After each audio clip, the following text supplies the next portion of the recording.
I'm Rosie Hardy. This is Rosie Hardy Gardening. In this video, I'm going to show you the most common mistakes people can make when wintering their plants inside a greenhouse. So what better place to start than in a friend's greenhouse like this to show you the most common mistakes. Let's go in and have a look. So we've come inside to this beautiful greenhouse. It's not huge, it's a decent size. And you know, it's got a good high roof, so you've got a lot of air space in here, which means that air circulation will be quite good. Now, one of the first things that I notice is that there are raised benches. These are really good.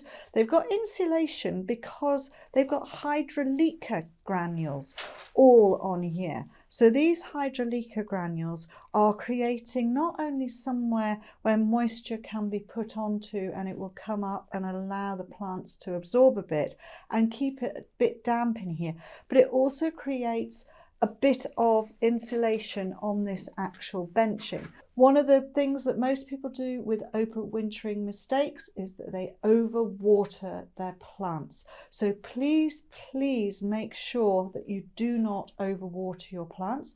Also make sure that you do not use the cold water directly from the tap, say an outside tap, or directly from a water butt that you've got outside.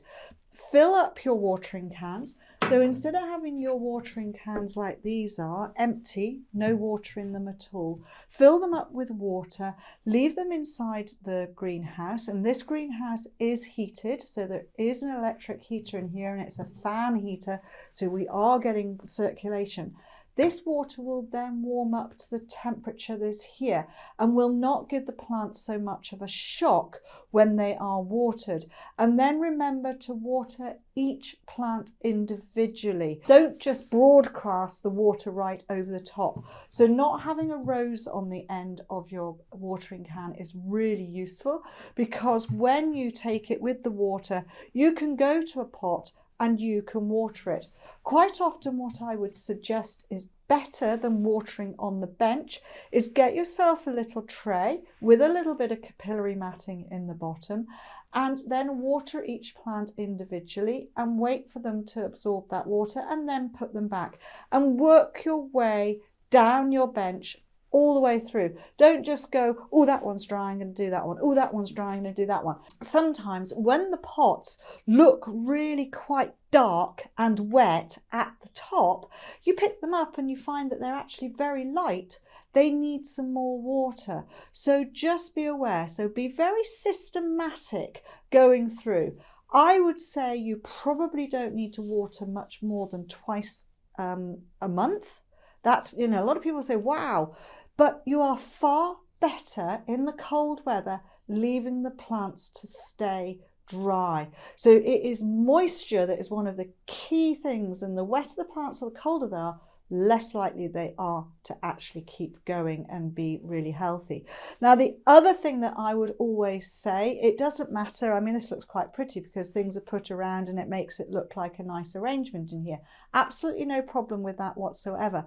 But what I do have a problem with is bringing plant material in that has got some form of pest disease on it at any one time. So for instance, we have a salvia here. It's still flowering, but there is evidence of slug damage. There is evidence of a little bit of green fly. Now, I personally would have cut all of those damaged leaves off. It won't do the plant any harm.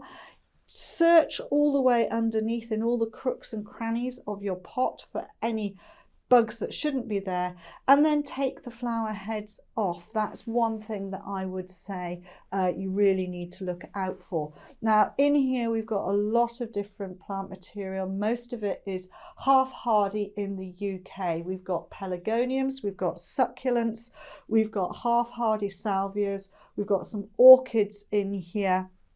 And there are, oh yeah, sorry, I forgot the spider plants there. There are one or two different things. So they all require different types of looking after over winter. So you're trying to keep all of these different plants happy. So the key thing then is, what is your temperature? So you need to work out what your average temperature you want to keep them at. And I would say somewhere about 5 degrees centigrade is the minimum temperature that you want them to be dropping down to. Now, in this greenhouse at the moment, there is automatic venting. And I'm a little bit against automatic venting because it doesn't necessarily open up quick enough or at the right time. So if you are somebody who has got a greenhouse already, some of the things that you might want to look at are whether or not you are able to open the top vents individually without it being done on the automatic, and also whether each individual light up there can be opened by itself so that you don't open the whole of the roof. Because you don't want to lose all of your heat, because obviously your heat is at the top. Cold air comes down and falls, hot air rises, but you do need circulation. So if you can open a couple of the vents at the top and open just one bit at the side, then you'll get a bit of ventilation going through, especially on a warmer, sunny winter's day. Now, I'm talking about the UK weather here. I know perfectly well, having just visited Canada and the States, that a lot of people there talk about winterizing, and they completely seal up their greenhouses because it gets so cold, and therefore they're not going to want to actually ventilate it too much. And the only way that they're going to be able to get any ventilation is by using an electric fan and getting the air movement going round. And in that case, keeping the water levels as low as possible in the pots is actually a very good idea. So when you're first looking at a greenhouse, make sure that your ventilation is something that is really, really key. Now, I noticed this greenhouse is actually closed up most of the time. I would like to say, and I probably will say to the person who owns it, that they do need to open it up once or twice. Just remember to turn the heater off at those times, open it up, let it get a bit of fresh air, blow out, and then close it back up, because that is so good. Because stale air just going round and round does not help, because the spores on anything that is starting to decay will get around. Now, I would like to see a lot more of the yellow and brown leaves that are in here removed from the plant material, because that is not helping. That can encourage rot, that then will spread. So those are common things. People don't have the plants clean enough. You really need to keep an eye on pests and disease. Lucky to say, all of this is rooted down and rooted cuttings. There's nothing actually sitting in cells. These are all plants with good root systems. So that actually makes it much easier to keep them going. If you had root cuttings or normal cuttings and they were just in trays, I would encourage you to put something over the top, or put them into, like I did on one of my previous videos, whereby I used a clear container and I put a lid on the top, and that lid could be either one way or the other. Somebody has said to me as well, if you don't have the lids left on those containers, if you turn them up the other way and just put them on raised blocks, it works the same way, giving you a bit of ventilation, but it gives extra protection for those little babies. Because remember, even in a situation like inside the greenhouse, which is far better than being outside, they still need help to keep them going through if the winters get really cold. Remember, this greenhouse is situated in amongst some deciduous trees and shrubs, which is actually very clever, because it means it doesn't need a lot of shading for the summer. So that's one good thing. And it means that it will get light once you get some good bright days in the winter time.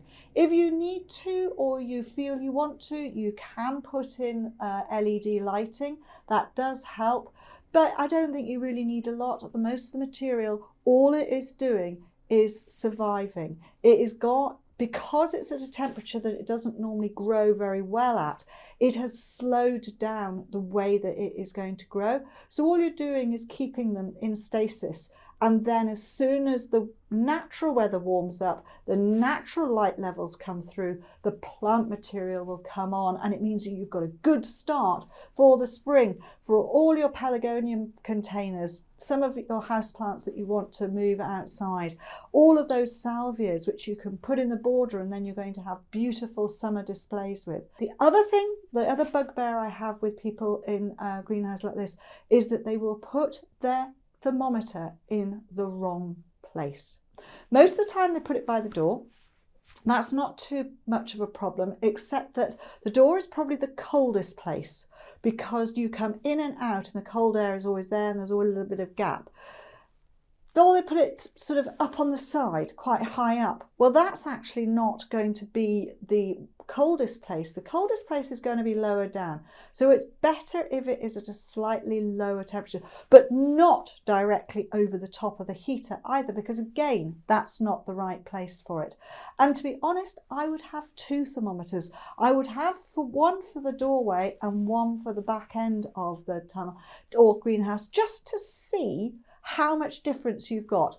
And then if you do have a door that doesn't fit very well and it's giving a little bit more breeze, you can use bubble plastic, and you can use bubble plastic inside just to help with insulation.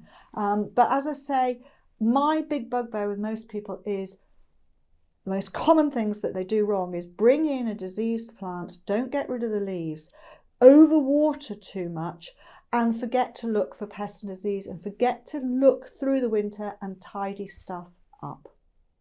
Thank you very much for watching, and please do subscribe to the channel.